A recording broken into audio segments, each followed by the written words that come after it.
اگلی بات یہ کہ ان اس چیزوں کا طے کرنا صرف اور صرف احکام دین، احکام شریعت اور ائمہ متقدمین،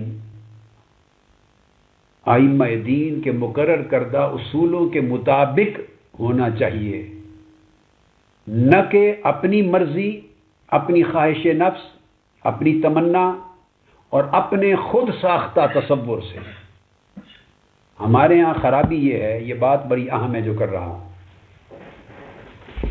کہ ہم لوگ کسی نازک مسئلہ پہ جب وہ آتا ہے تو اس پر اپنی رائے قرآن و سنت اور ائمہ مجتہدین، جنہوں نے 14-15 صدیوں سے آقا علیہ الصلوۃ والسلام کا دین اور ان کی تعلیمات ہم تک منتقل کیے ہیں اور اس کے لیے اصول بنائے ہیں، قواعد بنائے ہیں، ضوابط بنائے ہیں، کلیات مقرر کیے ہیں، امثال دی ہیں، مثالیں دی ہیں، ان کا اطلاق کر کر کے سمجھایا ہے۔ ہم کیا کرتے ہیں کہ اس میں سے کسی چیز کا مطالعہ نہیں کرتے، اور رائے بناتے وقت یا فتویٰ دیتے وقت شرعاً تو وہ فتویٰ کہلاتا نہیں، جو کچھ ہم کرتے ہیں، جو کچھ ہم کر رہے ہیں یہ فتویٰ نہیں ہوتا، اس کو فتویٰ کا نام دے دیا جاتا ہے غلطی سے۔ یہ ہماری ذاتی رائے ہوائے نفس ہوتی ہے۔ ہوائے نفس کے پیچھے عصبیت بھی ہو سکتی ہے، دینی غیرت کا تصور بھی ہو سکتا ہے، یعنی یہ بھی نہیں کہ نیت خراب ہو، نیت درست ہو، غیرت دین کا غلط تصور ہے، علم کا فقدان ہے، معرفت کا فقدان ہے، خبرہ نہیں ہے، بصیرت نہیں ہے، فہم ضوابط نہیں ہے، فہم اصول نہیں، مطالعہ قواعد نہیں، صرف غیرت دین ہے، جوش ہے، جذبہ ہے، ایمانی غیرت ہے، اور اس کے ساتھ جہالت ہے۔ ہم جوش اور جہالت، غیرت دین اور جہالت کو ملا دیتے ہیں، عشق رسول کے تصور کو اور جہالت کو ملا دیتے ہیں۔ نتیجہ یہ ہوتا ہے کہ اس خلط ملط سے وہ برے نتائج پیدا ہوتے ہیں جس کا نقصان دین اسلام اور تعلیمات محمدی کو پہنچتا ہے۔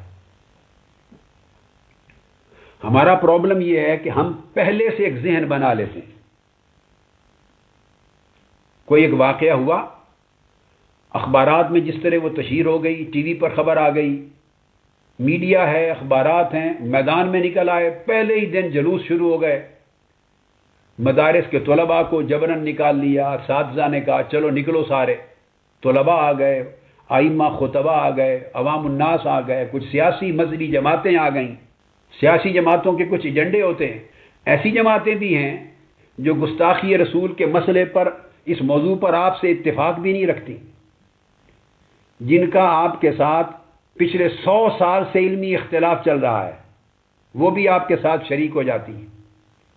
وہ جماعتیں بھی اور وہ لوگ بھی شامل ہو جاتے ہیں بعض اوقات، جن کو بعض لوگ 100 سال سے خود اسی مسئلہ کی زد میں لا کے کافر و مرتد قرار دیتے رہے ہیں، اور وہ دوسرے لوگوں کو کافر و مشرک قرار دیتے رہے ہیں، گٹھ جوڑ ہو جاتا ہے۔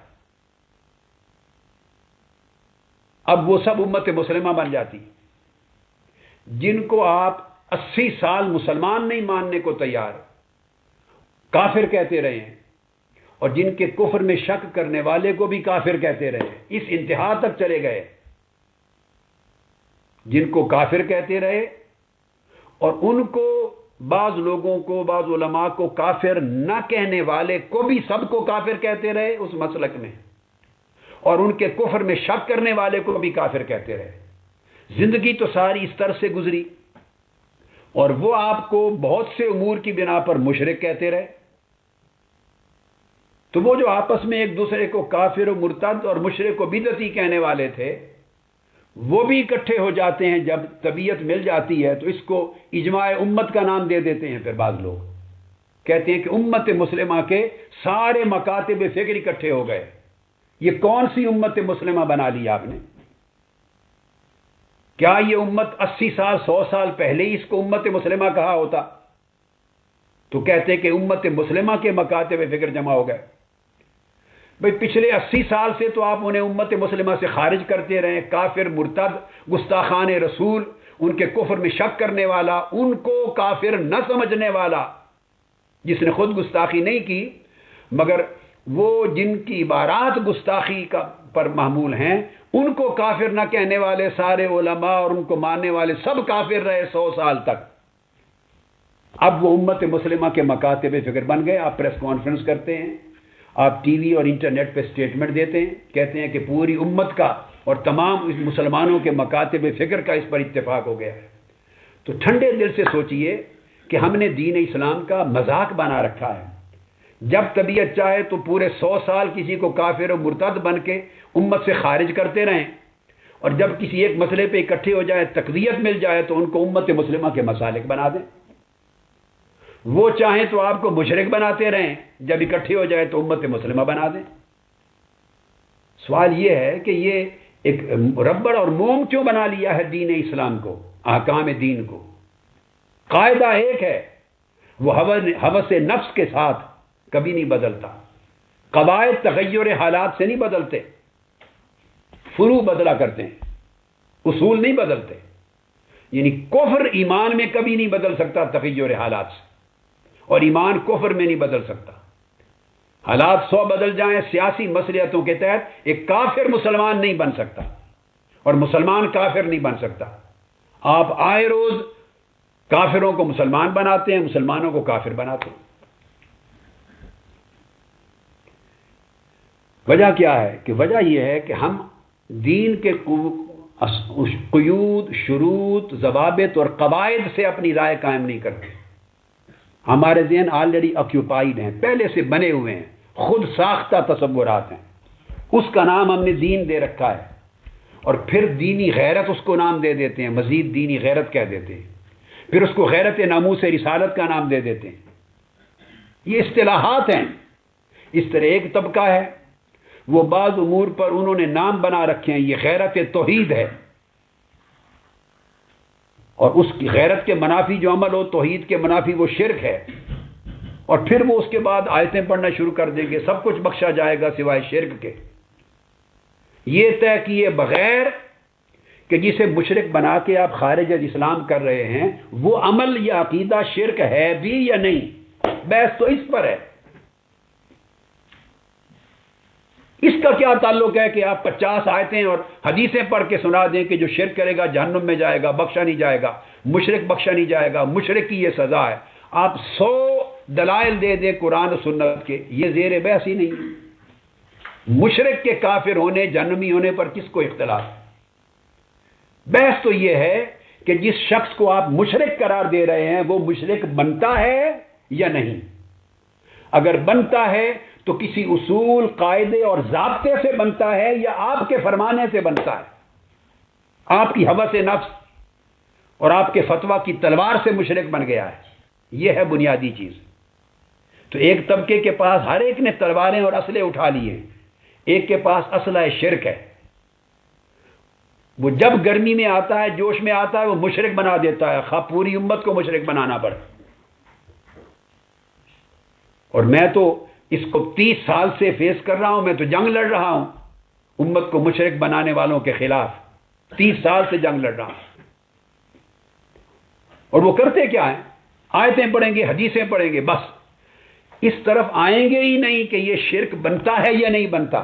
وہ شرک کی مذمت پر آئیں گے، شرک کے رد پر آئیں گے، مشرک کے جہنمی ہونے پر آئیں گے، کافر ہونے پر آئیں گے۔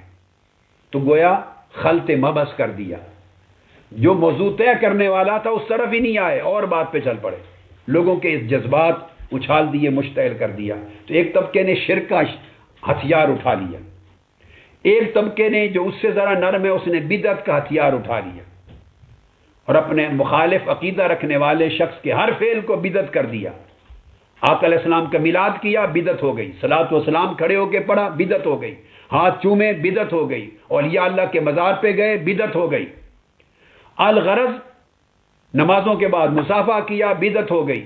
ہزارہا ایسے اعمال ہیں، اس کو بدعت کہا، اور یہ تفریق بھی نہیں کی کہ بدعت حسنہ ہے یا سیئہ، محمودہ ہے یا مذمومہ، بدعت ہوئی، اس کو کل بدعت دلالہ لگایا اور کل دلالۃ فی النار، اٹھا کے جہنم میں پھینک دیا اس کو۔ اور کل حدیثیں جو یاد تھیں بدعت کے گمراہی ہونے اور بدعتی کے جہنمی ہونے پر پڑھ ڈالی.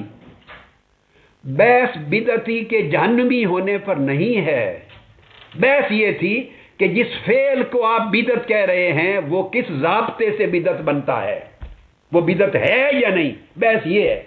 حضرات محترم، جس طرح آپ لوگ اہل سنت کا سواد اعظم 100 سال سے ان دو تلواروں کی زد میں رہا ہے، ناجائز شرک اور بدعت کی زد میں، اور آپ یہ کہتے رہے ہیں کہ شرک کہاں سے ثابت ہوا، بدعت کہاں سے ثابت ہوئی. بھئی یہاں اگر بدعت مذمومہ ثابت ہو جائے، دلالہ بدعت دلالہ ثابت ہو جائے تو ہمیں اختلاف نہیں ہے اس کے جہنمی ہونے کی. ہاں اگر شرک ثابت ہو جائے تو ہمیں اختلاف نہیں ہے مشرک کافر ہو گیا، اس پر کوئی اختلاف نہیں.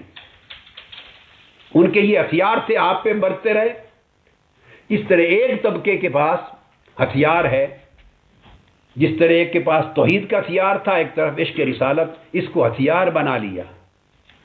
جس کے خلاف ہوئے سیدھا گستاخ رسول کا فتویٰ لگا دیا، رستے میں رکنا ہی نہیں ہے.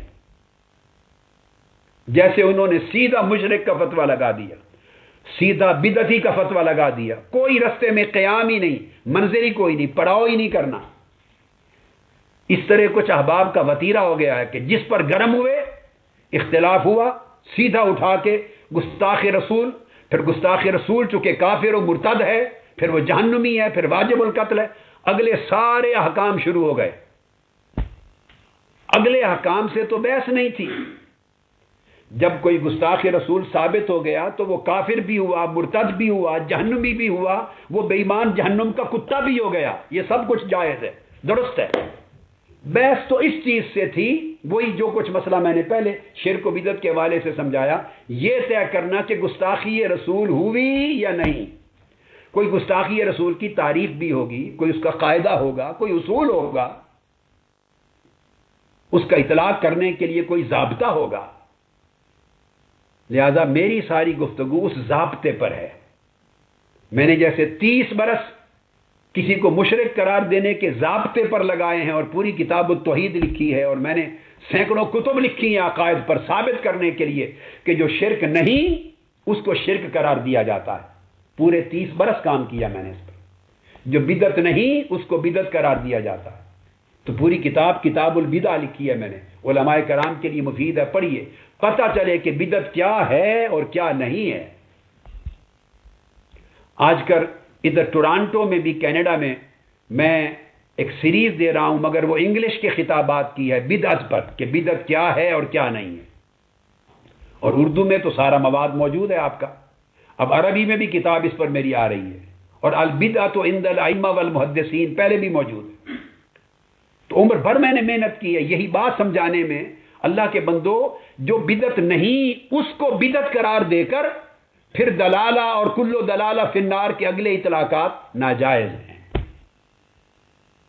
جو شرک نہیں اسے شرک قرار دے کر پھر اس کو جہنمی اور آگے تک لے جانا ناجائز ہے. پہلے اس کا تعین کیا جائے کہ شرک ہے، ہوا ہے یا نہیں، بدعت ہوئی ہے یا نہیں. اسی طرح قاعدہ طے کرے گا کہ گستاخی ہوئی ہے یا نہیں.